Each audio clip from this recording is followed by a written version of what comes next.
Yo tout le monde, juste un petit disclaimer au début de cette vidéo pour vous avertir que cette vidéo a été tournée en août 2022. Donc il y a peut-être des réponses que Séverine va apporter aux questions qui ne sont plus d'actualité. Je pense notamment à ses projets en cours, à ses futures sorties. Il faut remettre ça dans le contexte, ça a été tourné en août 2022. Je m'arrête ici, je vous laisse profiter de l'interview. Salut. Hello Séverine, peux-tu te présenter ? Bonjour, je suis Séverine Balavoine, j'ai 47 ans, je vis en Touraine avec mon mari et mon fils et je suis autrice de romances. Quel genre de roman écris-tu ? Quel genre de roman j'écris ? Alors j'écris principalement de la romance, plus MM, mais je me suis essayée à la romance MF, et aussi des romans qui tendent vers le feel-good. L'écriture a-t-elle toujours fait partie de ta vie ? Est-ce que l'écriture a toujours fait partie de ma vie ? Non, absolument pas. La lecture, oui. Les lettres, oui, parce que ça a été mes études. Mais l'écriture, à proprement parler, non. J'ai un petit peu écrit, comme j'imagine tout le monde, par-ci par-là. Mais elle est réellement apparue dans ma vie il y a quelques années, fin 2016, je crois.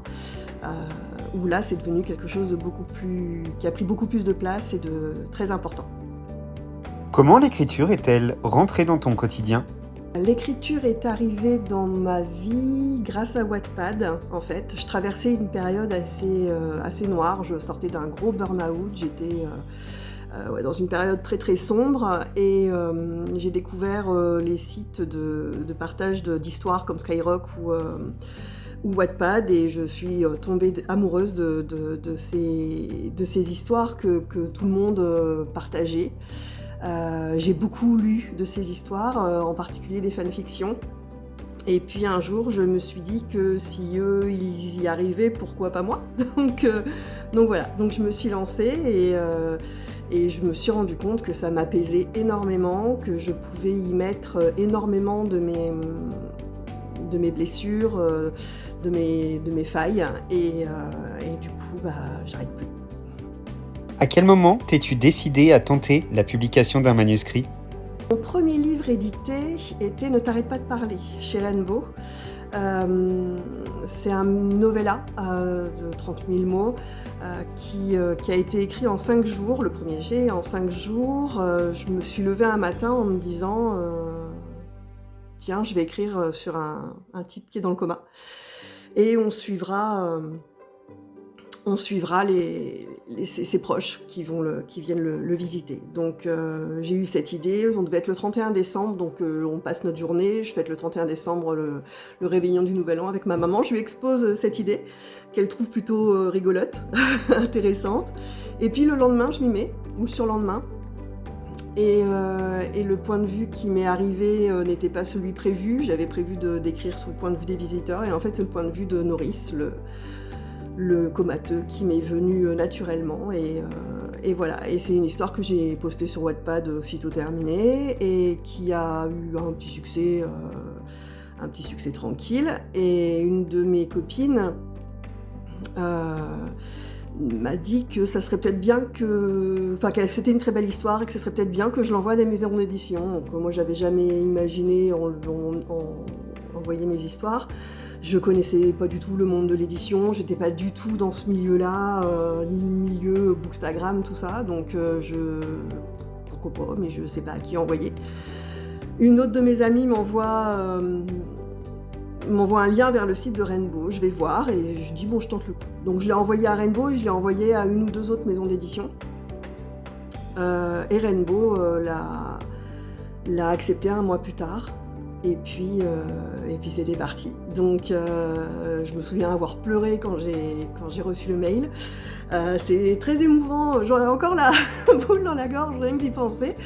Et puis voilà, et puis pour moi c'était juste un livre qui allait sortir comme ça et on parlerait plus du tout des autres. Et puis après la sortie de celui-ci, Marine, mon éditrice de l'époque, m'a dit bon qu'est-ce que t'as d'autre ?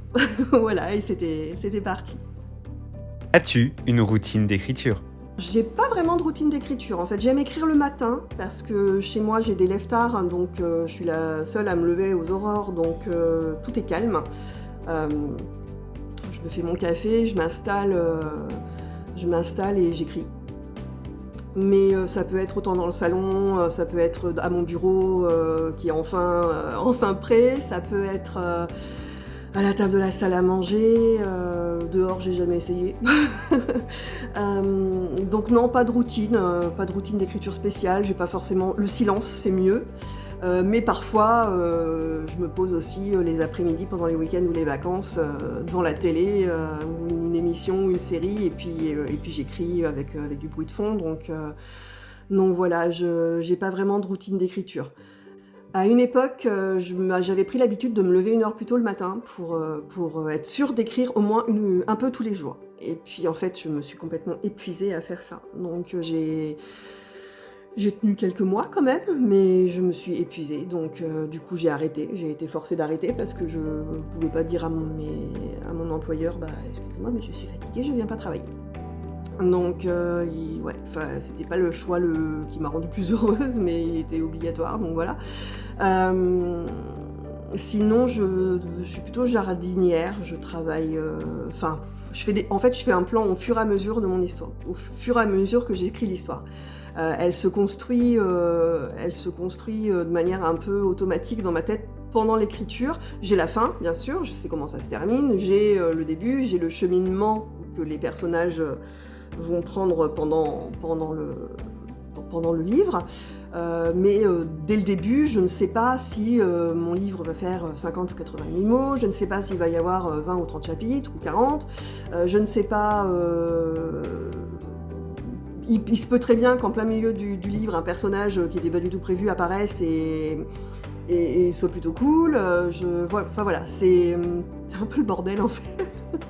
Donc je fais un plan au fur et à mesure de l'écriture. Et parfois, certains chapitres me viennent à l'avance, donc là je les planifie.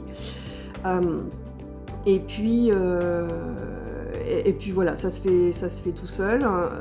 C'est une grande surprise en fait. À chaque fois que je me lance dans un roman, je me lance un peu dans le vide et pour l'instant ça fonctionne plutôt bien. Par contre, c'est vrai que c'est bien de faire un plan au fur et à mesure, ça me permet de contrôler ma chronologie, de me rappeler de ce que j'écris parce que j'ai absolument pas de mémoire, donc des fois je ne sais plus qui a dit quoi. Enfin voilà, c'est c'est rock'n'roll. Tu es publié en maison d'édition et en auto-édition. Qu'est-ce que chaque expérience t'apporte ?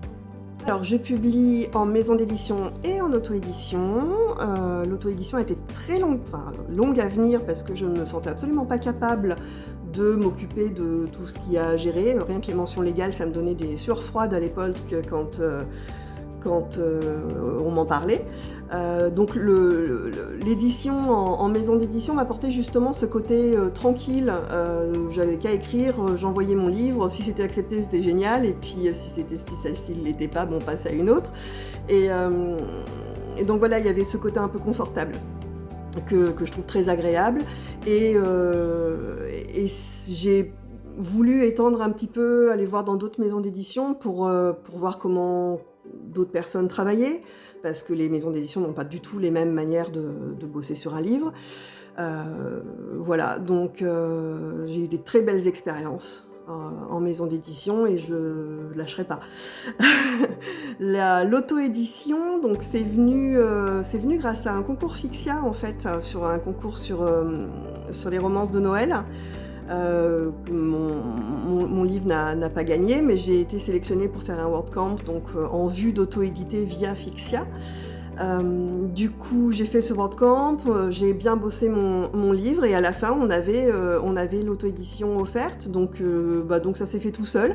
J'ai vite créé mon statut d'artiste-auteur, parce que pour l'auto-édition, faut quand même que ce soit encadré, il faut faire un statut, c'est ce qui me faisait beaucoup peur aussi. Et puis quand on n'a plus le choix, on fait les choses, donc ça s'est fait comme ça. Et puis comme j'ai plutôt trouvé ça pas mal, je me suis lancée avec l'Alcôve, dont deux tomes sont déjà sortis. Et il y a quand même c'est moins confortable, c'est sûr qu'on a beaucoup plus de choses à faire, mais il y a une certaine liberté en fait, autant dans le processus d'écriture que dans la couverture, tout quoi en fait. On est maître de tout, donc on peut tout choisir, quitte à faire des erreurs et puis à s'en mordre les doigts après, hein, mais ça je pense que c'est le métier aussi qui rentre. Et puis voilà, donc j'ai aucune envie de lâcher les maisons d'édition et j'ai aucune envie de lâcher l'auto-édition non plus. Je suis très très bien dans les deux, je trouve que ça se complète plutôt bien. Lequel de tes romans conseillerais-tu pour te découvrir ? Je dirais bien en fait mes 2 romances de Noël, Un nouveau voisin pour Noël et La recette du pain d'épices. Parce que c'est du feel good, on n'est pas dans la romance, dans le 100% romance. Il n'y a pas de sexe, donc c'est plutôt soft. Et c'est 2 romans très accessibles pour les personnes qui ne lisent pas de MM. Et puis La recette du pain d'épices, l'héroïne, elle est tellement cool que je ne peux que le conseiller. Donc voilà, je pense que ça serait ces deux-là, c'est les plus accessibles. Ensuite, ça serait Ne t'arrête pas de parler, parce que c'est un petit peu mon chouchou, mais c'est quand même assez spécial, donc voilà. Y a-t-il un roman qui t'a sorti de ta zone de confort à l'écriture ? Alors, y a-t-il un roman qui m'a sorti de ma zone de confort à l'écriture ? Je dirais La recette du pain d'épices, parce qu'on est sous le point de vue d'une femme, et que jusque-là, je n'écrivais que sous le point de vue d'homme. Donc je dirais celui-là, mais après je reste quand même dans du contemporain, feel good, romance, donc j'ai pas non plus des grands dangers. Après j'ai écrit une dystopie, mais qui n'est pas éditée, qui dort tranquillement sur Wattpad. Et là par contre ça a été différent, parce que c'est la narration à la 3e personne, et puis on est dans un monde que j'ai dû inventer et qui d'ailleurs ne tient pas du tout la route, et dans une histoire totalement... Oui, là en effet ça m'a sorti de ma zone de confort, mais c'est un roman qui pas du tout abouti, on est sur un premier jet qu'il faudra absolument retravailler, et j'arrive pas à m'y mettre. En 2022, tu as participé au concours Nos Futurs d'Hachette Roman. C'était un challenge pour toi ? Le concours Hachette. Alors, oui, j'ai participé à ce concours organisé par Hachette Roman, le concours Nos Futurs, c'est la 2e édition. Il fallait écrire un roman young adulte qui parlait d'engagement. Donc, belle aventure, un peu décevante sur la fin. Mais c'est le jeu, ma pauvre Lucette. Alors par contre, j'ai écrit extravagant, gênant, libre et génial sans avoir du tout connaissance de ce concours. Je ne savais pas du tout que ce concours existait. J'ai écrit ce roman court, il fait 43 000 mots. J'ai écrit ce roman après avoir lu Romance de Arnaud Catherine, qui sort un peu des sentiers battus et dont je suis complètement tombée amoureuse. Et où je me suis dit, ah mais ouais, on peut écrire des livres où il n'y a pas de chapitre, où il n'y a qu'une phrase par page, où les notes sont complètement tarées, et alors c'est Arnaud Catherine, hein, c'est pas moi. Et ces livres-là peuvent quand même être édités, même si ils cassent des codes, ils répondent certainement à certains autres codes, mais ils cassent des codes dans lesquels c'est vrai que je m'enfermais un peu. Donc il y a eu une sorte de libération, en fait, une sorte de déclic. Je cherchais une histoire à écrire depuis un moment avec ce héros, Arthur, que je voulais complètement extravagant, complètement gênant et génial. Et il y a eu cette libération de l'autre côté, et les deux ont fait tilt. Et le héros est sorti de ça, et je me suis jetée dans l'écriture de ce roman sans faire du tout attention au nombre de mots qu'il allait y avoir par chapitre.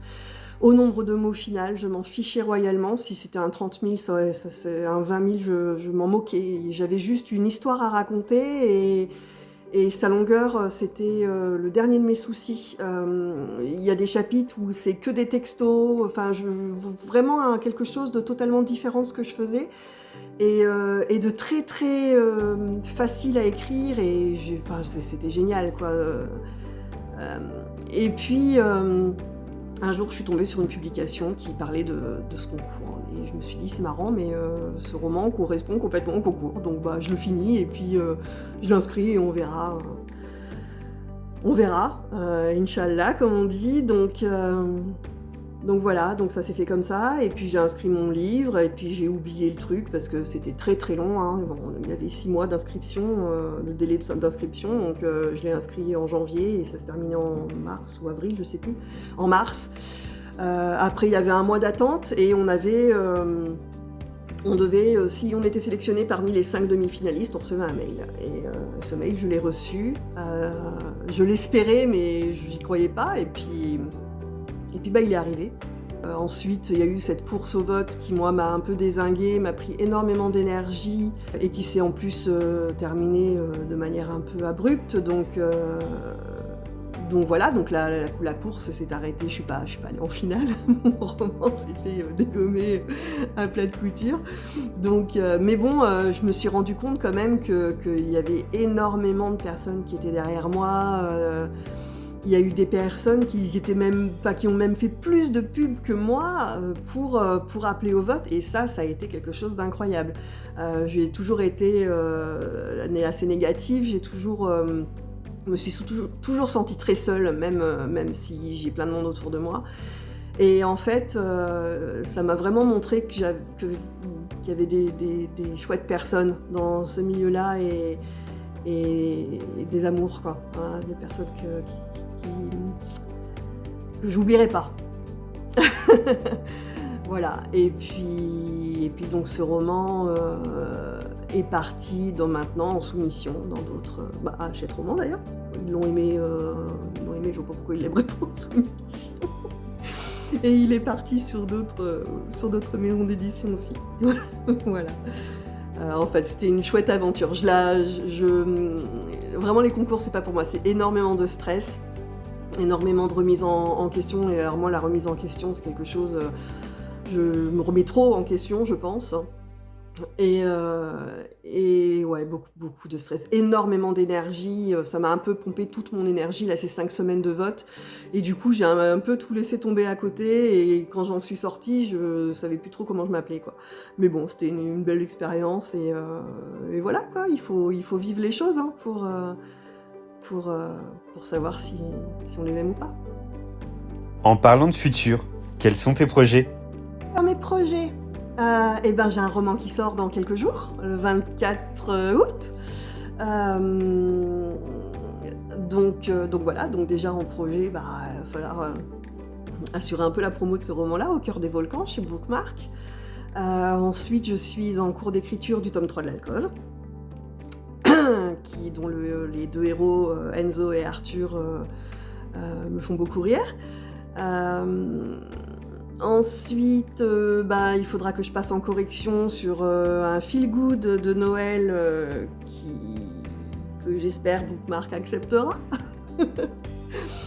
Et puis après, peut-être un top 4 à l'Alcôve, parce que j'ai un personnage qui me plaît bien là, que j'aimerais développer un peu. Et puis on verra, quoi, on verra ce qui se présentera, on verra ce qui me donnera envie d'écrire. Voilà, c'est pas... Là, il n'y a rien de... Là, j'ai envie d'écrire des choses drôles. J'ai envie de me faire plaisir. J'ai envie de rire. J'en ai marre de déprimer. Donc, j'ai envie d'écrire des choses rigolotes, du feel good, avec romance, si la romance vient.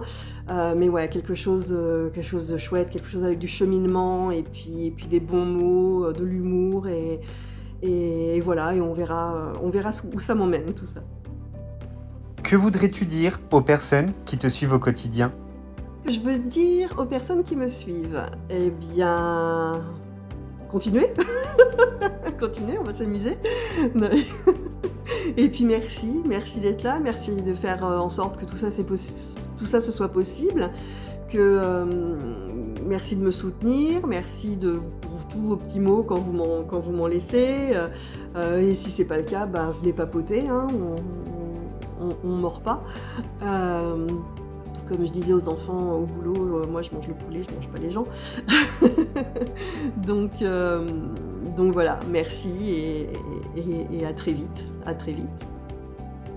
Et aux personnes qui te découvrent aujourd'hui ? Et que dire aux personnes qui me découvrent ? Eh bien, bienvenue. Bienvenue et bienvenue, dans ma folie et dans mon univers à moi, voilà. J'espère qu'on pourra se rencontrer, j'espère qu'on pourra papoter, venez, vous aussi, discuter. J'adresse un grand merci à Séverine Balavoine d'avoir accepté de répondre à mes questions. Vous pouvez découvrir ou redécouvrir sa plume dans les livres suivants.